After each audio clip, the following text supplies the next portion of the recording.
अरे दत्तू, असा ठोंब्यासारखा का उभा आहेस? कर ना तू पण. हे मी करायचंय? हो कर. काय करायचं माहिती? पाय पुढे. डावा. हा डावा. आणखी. बस बस बस. हात असे वर कर. आणखीन वर. बसाच कर कर. हा मान पण. अगं मोडेन मी आता.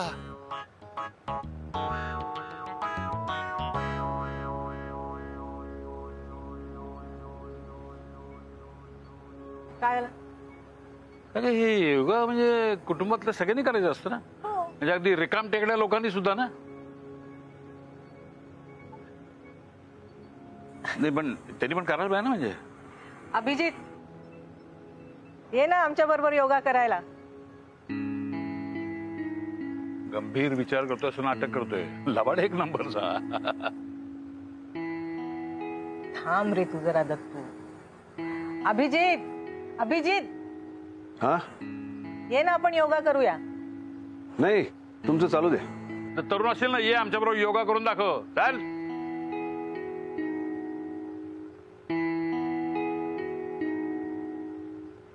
मी म्हातारा, तू तरणा बांड. झालं समाधान?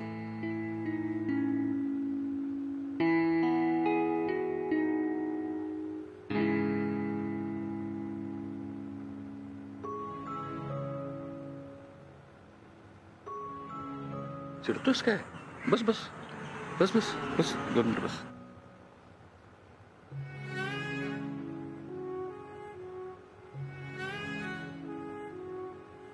कसलं टेन्शन आहे तुला? Any problem?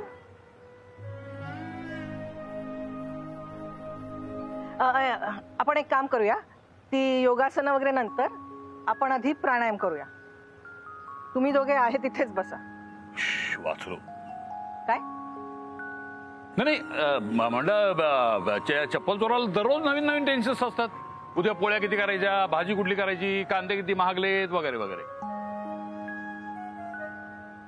आपण आता प्राणायाम करूया. बसा. हा बसतोय असं बस. रेडी? दत्तू असं कर.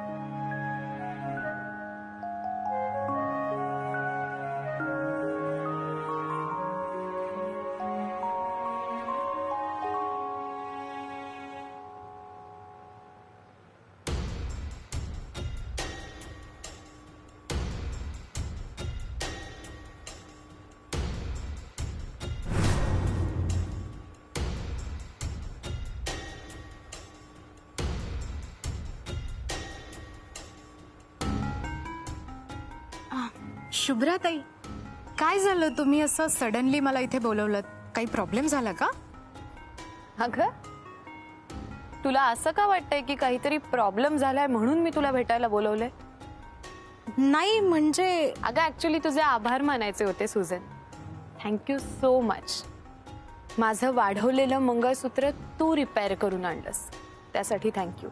ते सोहम सरांनी दिलं होतं मला तुमचं मंगळसूत्र. आणि तू घेतलंस रिपेअर करायला? तेच म्हणतेय. माझं तुटलेलं मंगळसूत्र तू रिपेअर करून आणलंस त्यासाठी थँक्यू. इट्स ओके ताई. त्यात असं विशेष आभार मानण्यासारखं काही नाही. अगं तुला वाटतं असं की त्यात विशेष असं काही नाहीये. पण माझ्यासाठी ते मंगळसूत्र म्हणजे माझं सर्वस्व आहे ग.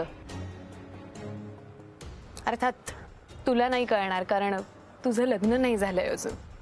पण सुजन, एका लग्न झालेल्या स्त्रीसाठी ना तिचं मंगळसूत्र ही सगळ्यात मोठी गोष्ट असते तिच्यासाठी. मंगळसूत्र म्हणजे काही काळे मणी आणि दोरा इतकंच नसतं ग. नवरा बायको मधल्या प्रेमाचं, विश्वासाचं प्रतीक असतं ते मंगळसूत्र. लग्नानंतरची सगळी जी नाती आहेत ना सुजन, ती त्या मंगळसूत्रात गुंफलेली असतात. कुलकर्णी घराण्याची सून आहे मी. त्या घरातल्या सगळ्या जणांवर माझं प्रेम आहे आणि ही जी सगळी नाती आहेत ना ती त्या मंगळसूत्रात गुंफलेत. अगं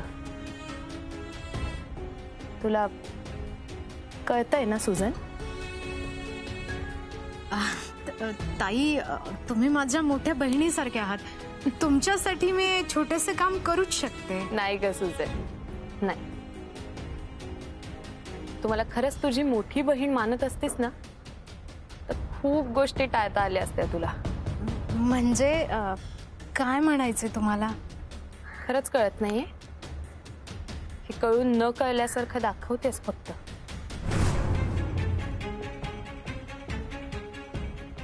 ताई, तुम्ही काय बोलताय? असो, तू मला एवढी मोठी गोष्ट दिलीस ना, मग आता मलाही तुला काहीतरी द्यायचंय. माग सुजन, तुला काय हवंय? काय गिफ्ट देऊ मी तुला? सांग फक्त. मला नकोय काही ताई. तुला खरंच माझ्याकडून काहीच नकोय? माग ना सुजन, काय हवं ते माग. फक्त एक गोष्ट सोडून, माझा सोहम.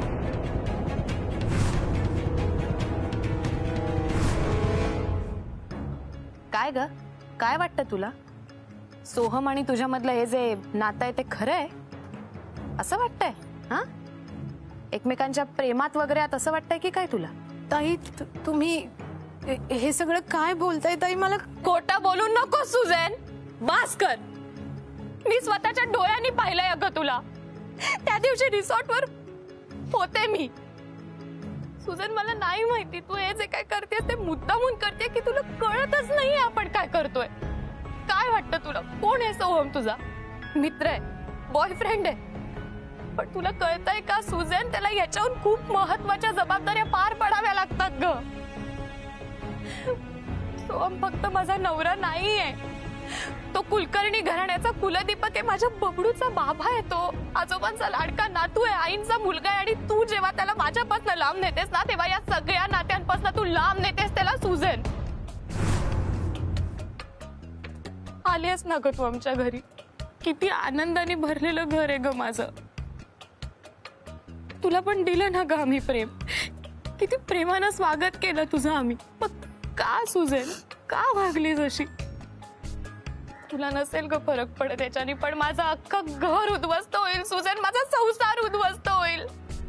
ताई, तुम्हाला असं वाटत असेल की मी हे सगळं मुद्दाम केलंय, पण असं नाहीये. ट्रस्ट मी, हे सगळं करायला मला सोहम सरांनी फोर्स केलं.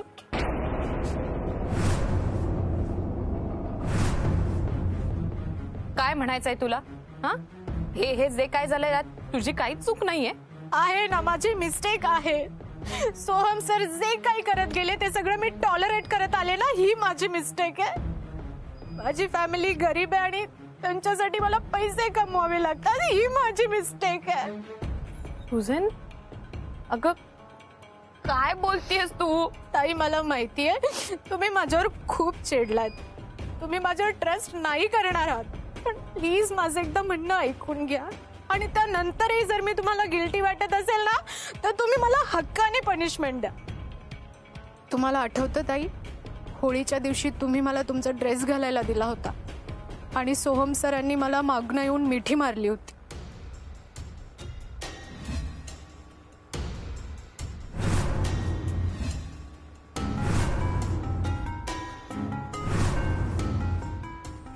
मला तेव्हा वाटलं की हे सगळं त्यांचं कन्फ्युजन आहे, मिसअंडरस्टँडिंग आहे, पण तसं नव्हतं. ते त्यांच्या मनात तेव्हापासूनच काहीतरी वेगळं होतं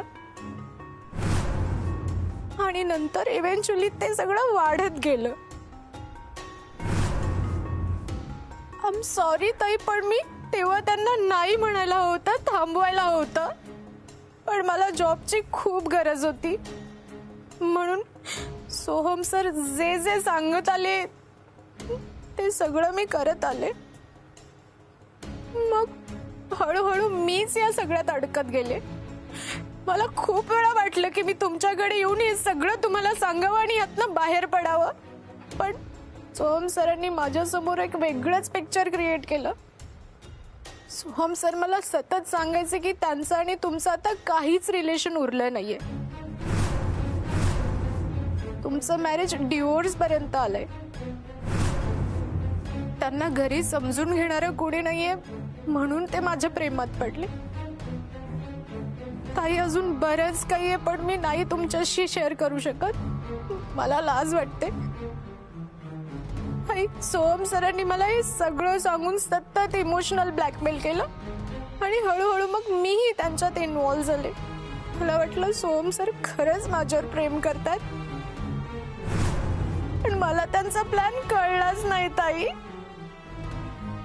शुभ्राताई, ते एकाच वेळेला आपल्या दोघींना फसवतायत.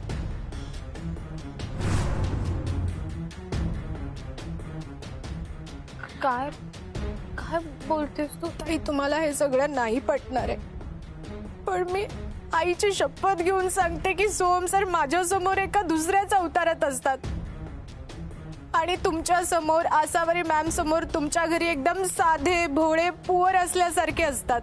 पण ते तसे नाही आहेत, ते खूप डिफरंट आहेत.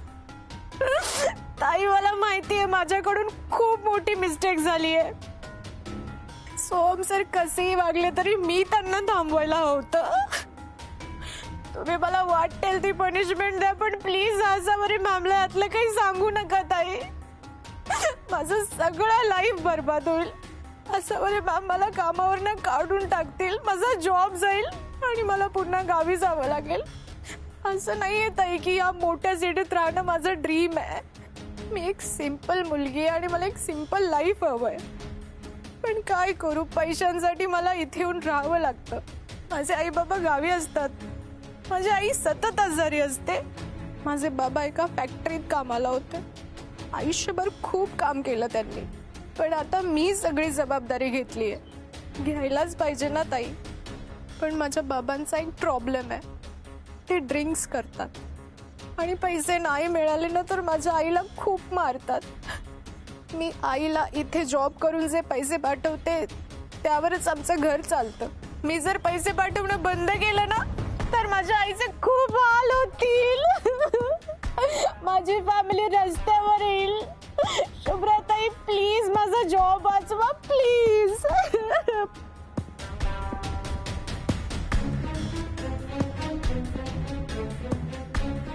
हे सगळं करायला मला सोहम सरांनी फोर्स केलं. ते एकाच वेळेला आपल्या दोघींना फसवतायत.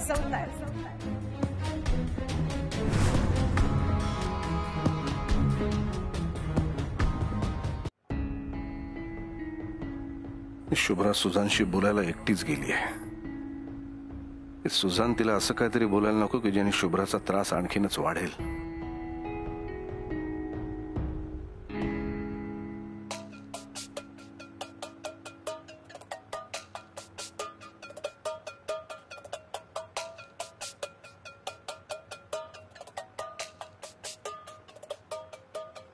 काय मिस्टर राजे, जरा अस्वस्थ दिसताय, काय झालंय? नाही, काय नाही. या ज्यूस घ्या.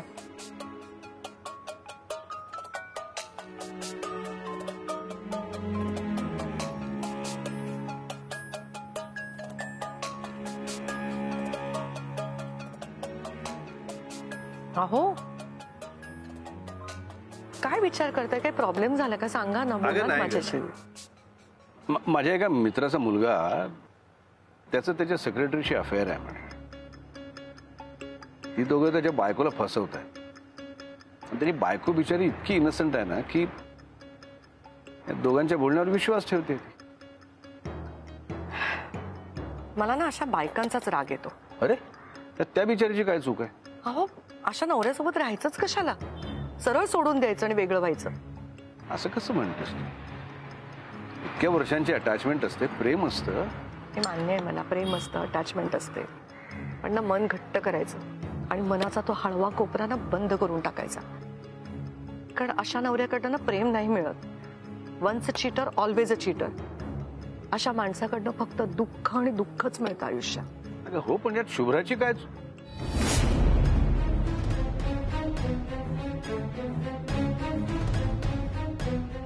शुभ्रा? अगं नाही, योगायोगाने त्या मुलीचं नाव शुभ्रा आहे. हो. नाही, इनोसन्स असणं चांगलीच गोष्ट आहे. हल्लीच्या मुली इतक्या इनोसंट नसतात. पण ना, इनोसन्स बरोबर मुलींमध्ये आता स्मार्टनेस असणं फार गरजेचं झालंय. ओ मिस्टर राजे, काय आपल्या शुभ्राच्या बाबतीत असं काही घडेल अशी भीती वाटतेय का तुम्हाला? अजिबात काळजी करू नका. आपला सोहम नाहीये ना तसा. सोहमचं किती प्रेम आहे शुभ्रावर. त्या दिवशी पाहिलं ना त्यांच्या वेडिंग अॅनिव्हर्सरीच्या दिवशी परत प्रपोज केलं त्याने तिला. किती रोमॅन्टिक आहे ना तो. शुभ्रा खूप इम्पॉर्टंट आहे त्याच्यासाठी. तो कधीच तिच्याशी असं वागणार नाही. आता ती सुझॅन बघा, त्याची सेक्रेटरी, कसे कपडे घालते, कशी वागते. एखाद्या माणसाने जज केलं असतं ना, पण सोहम नाही. सोहम ना एम्प्लॉईजच्या बाबतीत, मग पुरुष असू दे किंवा स्त्री असू दे, किती रिस्पेक्टफुली वागतो आणि सगळ्यांशी किती चांगला समन्वयाने वागतो. आणि ना तुमच्या त्या मित्राला जरा सांगा बरं तुम्ही, म्हणावं तुझ्या सुनेच्या बाजूने उभा राहा खंबीरपणे, हकलून दे मुलाला घरातनं.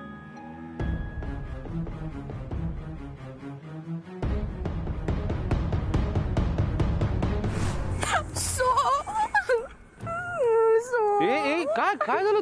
तू रडतेस का सुझॅन? मला शुभ्राने भेटायला बोलवलं होतं. शुभ्राने तुला भेटायला बोलवलं? कशासाठी? मला म्हणाली मी सोहमने ठेवलेली बाई आहे म्हणून. मला म्हणाली की मी एका गावात आलेली मुलगी आहे, तुझी माझ्या बरोबर कधीच बरोबरी होऊ शकत नाही. सोहम माझा नवरा आहे आणि तो माझाच राहणार. सो तिने माझा खूप इन्सल्ट केला. आजपर्यंत माझा इतका इन्सल्ट कोणीच केला नाही. सुझॅन तू जरा शांत हो. हे बघ काहीतरी शुभ्रा असं बोलणार नाहीये ग. म्हणजे मी खोटं बोलतीये ना? ती तुझी बायको खरी आणि मी लायर. ती पण मला किती बोलली, आता तू पण बोल. सुझॅन तू खोटं बोलतेस असं माझं म्हणणं नाही अजिबात. शुभ्रामध्ये एवढी हिंमत कुठून आली? नीट सांगितलं होतं कुठेही काही बोलायचं नाही, तरी कळलेलं दिसत नाहीये तिला. शुभ्रानं जाम फडफडायला लागली. तुझा इन्सल्ट केला ना तिने. येस. आता अशा भाषेत समजवतो ना हिला की बघ पुन्हा असं कधीच वागणार नाही. आता बघच मी काय करतो ते.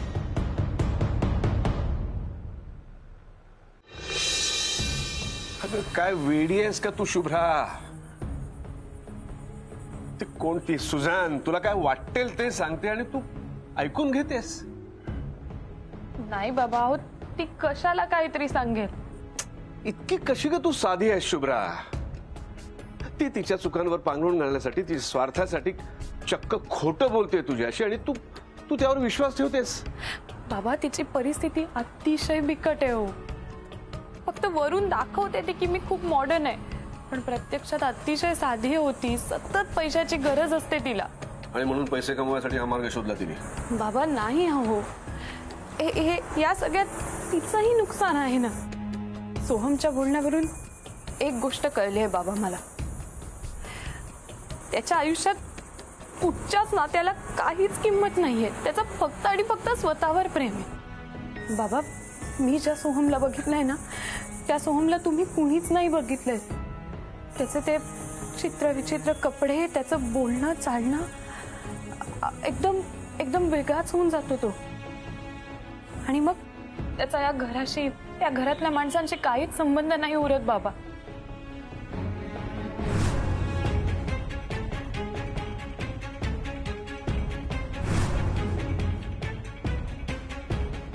तो फसवतोय त्या बिचाऱ्या मुलीला. बाबा सोहम माझा नवरा आहे, त्याचा हक्क आहे माझ्यावर.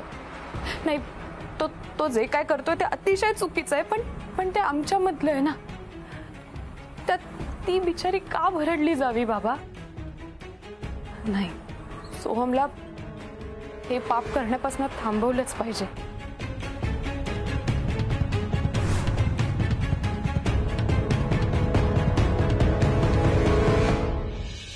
देवा मी काय करू तूच सांग आता. एकीकडे ज्याच्यावर 10 वर्ष मी प्रेम केलं तो माझा नवरा आहे, माझ्या बबडूचा बाबा आहे रे. आणि दुसऱ्या बाजूला अशी एक मुलगी आहे जिने माझ्यावर विश्वास ठेवून तिचं सगळं दुःख व्यक्त केलंय माझ्यापाशी. असं म्हणतात एक बाईला समजून घेऊ शकते, पण हिला समजून घेतलं मी तर माझं आयुष्य उद्ध्वस्त होईल देवा. आयुष्य उद्ध्वस्त होईल. मी काय करू मला मार्ग दाखव देवा.